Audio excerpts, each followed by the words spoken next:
Hello प्यारे बच्चों, आप सभी लोगों का हमारे क्लासेस मैथमेटिक्स क्लासेस जो मंगलम कॉम्पिटिटिव क्लासेस यूट्यूब पर चलते हैं उसमें आप सभी लोगों का हार्दिक अभिनंदन है।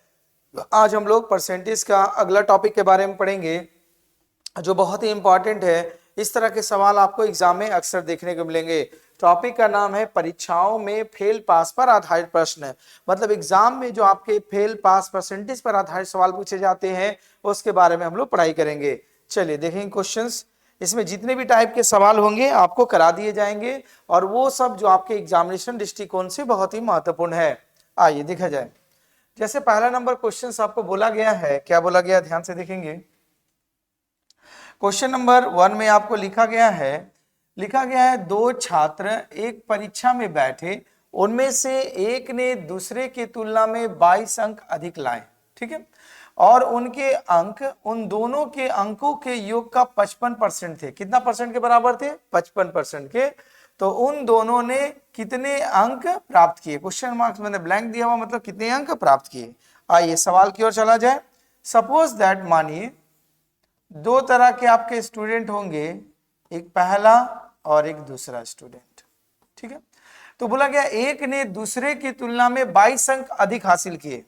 तो अगर पहला स्टूडेंट x मार्क्स लाए उनके तो दूसरा 22 अधिक लाए, पहला अधिक लाए तो इसमें 22 नंबर आपको क्या करना पड़ेगा? कम करना पड़ेगा, है ना।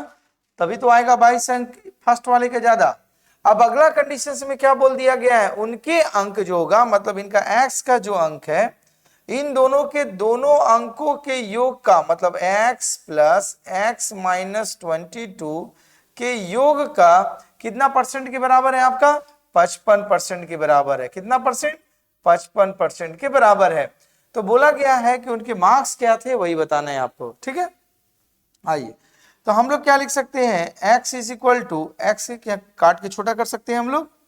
देखिए ये 5 का पहाड़ा में 11 बार में बांटेंगे, 5 का पहाड़ा में 20 बार में, 20 से मल्टीप्लाई करेंगे तो क्या आएगा हमारा? 20x is equal to X, X गुना करेंगे क्या हो जाएगा हमारा? 2x माइनस 22, ठीक है, इंटू 11।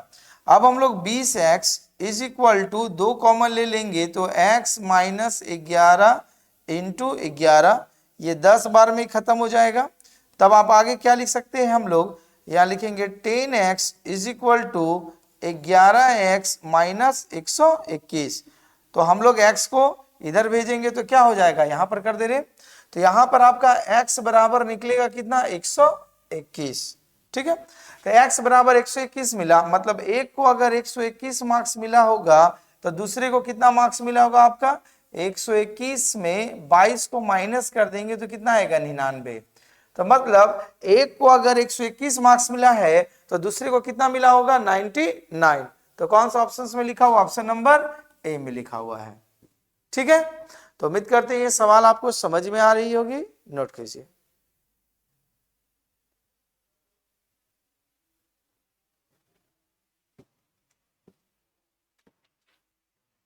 चलिए देखिए आगे के सवाल में।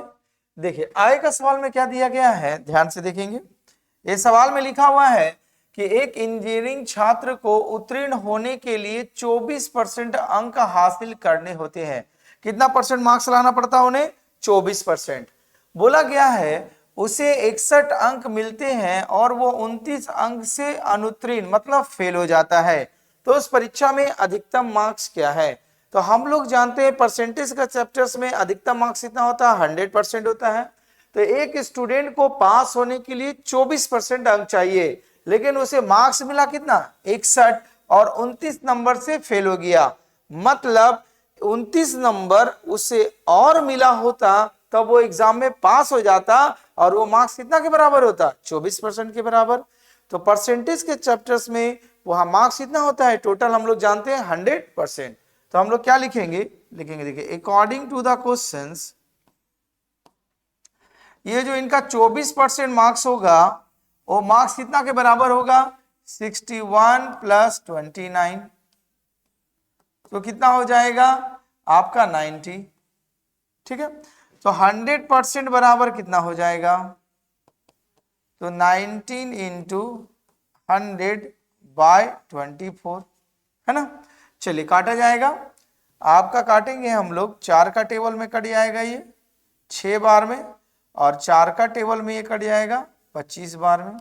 ठीक है, फिर उसके बाद 2 का टेबल में काटेंगे, ये 15 का टेबल में कट जाएगा, 15 छक्का 90। चलिए 15 से गुना करेंगे, 15 पचे 75, 15 से 15 पचे 75 हो जाता है, 15 दूना 30, 7 37, मतलब 375 मार्क्स होने चाहिए। मतलब उस जो परीक्षा दिए थे उसमें अधिकतम कितने नंबर की परीक्षा हुआ था? 375। जो ऑप्शन नंबर किस में लिखा हुआ? आपका ए में लिखा हुआ है। ठीक है, नोट कीजिए इसको।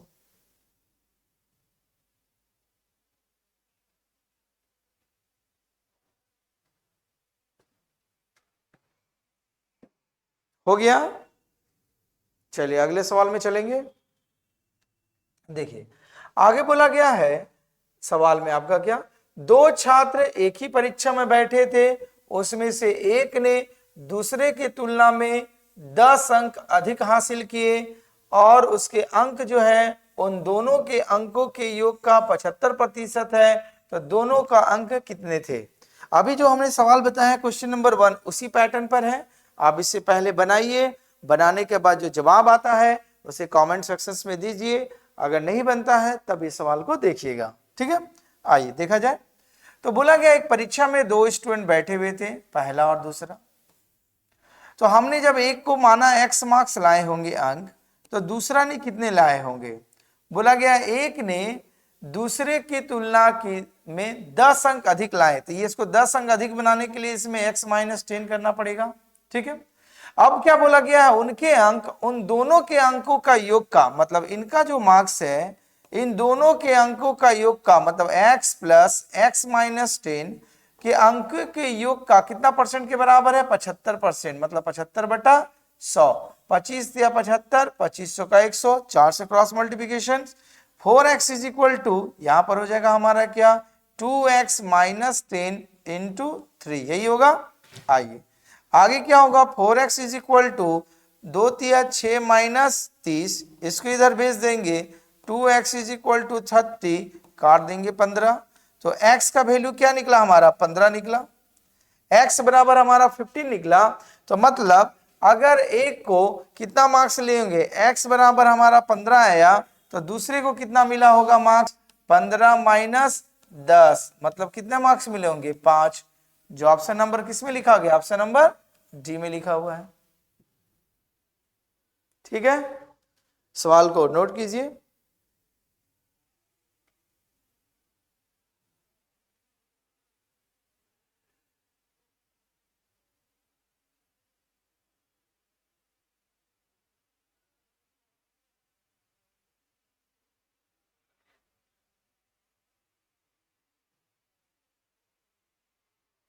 हो गया होगा। चले आगे देखिए, क्वेश्चन नंबर 4 में क्या दिया हुआ है, ध्यान से देखेंगे। लिखा हुआ है 5 विषयों की एक परीक्षा आयोजित, ठीक है, आयोजित की गई, जहां पर प्रत्येक विषय के लिए अधिकतम अंक 100 थे। कितना मार्क्स था अधिकतम? 100 अंक। एक्स ने, एक्स नाम का कोई व्यक्ति है, 4 विषय में क्रमशः 82, 97, 88 और 91 अंक प्राप्त किए, तो उसने कुल अंक अगर 90% थे तो 5वें विषय में उसे कितना अंक मिला, ये आपको बताना था। ठीक है, तो एक विषय में 100 अंक, तो कुल कितना मार्क्स का एग्जाम हुआ था उनका? कुल अंक वो कितना नंबर के दिए थे? 100 इंटू 5, मतलब कितना हो गया आपका? 500, यही हुआ ना। तो उसमें से कितना परसेंट मार्क्स हुआ? टोटल ये मार्क्स आए 90%, तो 90% 500 का कितना हो जाएगा, निकाल लीजिए, मतलब 450। 450 नंबर वो लेकर के आए, है ना। तो 450 में से 4 विषय का मार्क्स बताया गया उनका।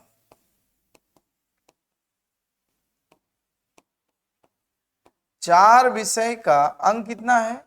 एक में लाए हैं 82, दूसरा में लेके आए 97, तीसरा में मिला है 88 और चौथा में मिला है 91।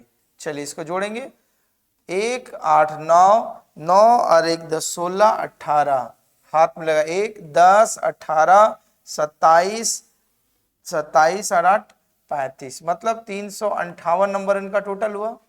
तो पांचवें विषय का मार्क्स कितना हो जाएगा उनका? पांचवें विषय का अंक जो मिलेगा वो कितना मिलेगा आपका? 500 में माइनस कीजिए 358 को, तो 58 2 60, मतलब इधर हो जाएगा 42, 142। कैलकुलेशंस में गलती हुआ है ना? देखा जाए फिर से, यहां पर जो कैलकुलेशन हुआ है 7 7 1 8 8 16 गलत हुआ है जोड़ने में। देखिए आपका हो जाएगा 7 और 1 8, 2 10 और 8 18, हाथ में लगा 1, 9 9 18, 9 3 27, 28 29 30 31 32 33 34 35। ठीक, 500 में नहीं घटाना था, घटाए गलती थे। 450 है ना उनका 90%, 450 में 358 को घटा देंगे। आइए, तो यहां पर हो जाएगा 2, 14 में से घटा देंगे 5, तो कितना हो जाएगा 9। तो उनका जो पांचवें विषय का मार्क्स है वो कितना आपका? ए नंबर ऑप्शंस, मतलब 92। मतलब वो जो विद्यार्थी है वो पांचवें विषय में मार्क्स कितना लाया होगा? 92। नोट कीजिए इस चीज को।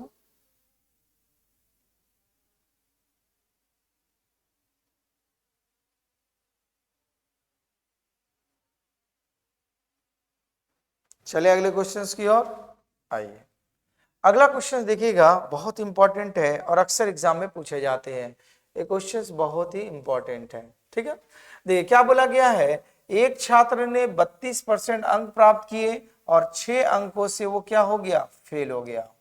यदि उसने 36% अंक प्राप्त किए होते तो वो 2 अंकों से उत्तीर्ण, मतलब क्या हो जाता? पास होता था। तो उत्तीर्ण स्कोर या पासिंग मार्क्स कितना था बताना है। ठीक, ये बहुत इंपॉर्टेंट सवाल है, ध्यान से समझेंगे। अकॉर्डिंग टू द क्वेश्चंस क्या बताया गया, वो परीक्षा में लेकर के आए 32% मार्क्स और वो क्या हो गए? फेल हो गए। क्या हो गए? फेल हो गए। कितने नंबर से फेल हो गए? वो 6 नंबर से।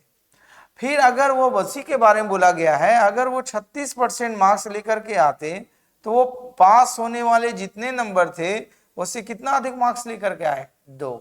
ठीक है, तो देखिए जब भी पास फेल का सवाल आएगा ये ट्रिक्स को याद रखिएगा। इसका जो डिफरेंस निकलेगा वो लेफ्ट साइड वाला हमेशा माइनस आएगा, तो दोनों का डिफरेंस कितना हो गया? 4% का। और राइट साइड का जो अगर पास फेल रहेगा अलग अलग रहेगा तो दोनों को जोड़ देंगे, तो कितना हो जाएगा? 8। तो 1% बराबर 2 के बराबर, तो 100% बराबर कितना हो जाएगा हमारा? 200। मतलब जो एग्जाम में बैठे थे वो एग्जाम में वास्तव में कितने नंबर की परीक्षा हुई थी? 200। तो आपसे सवाल में पूछा गया है कि उसे पास होने के लिए कितना नंबर चाहिए, तो हम लोग लिखेंगे पास होने के लिए अंक या उत्तीर्ण अंक एक ही बात होता है।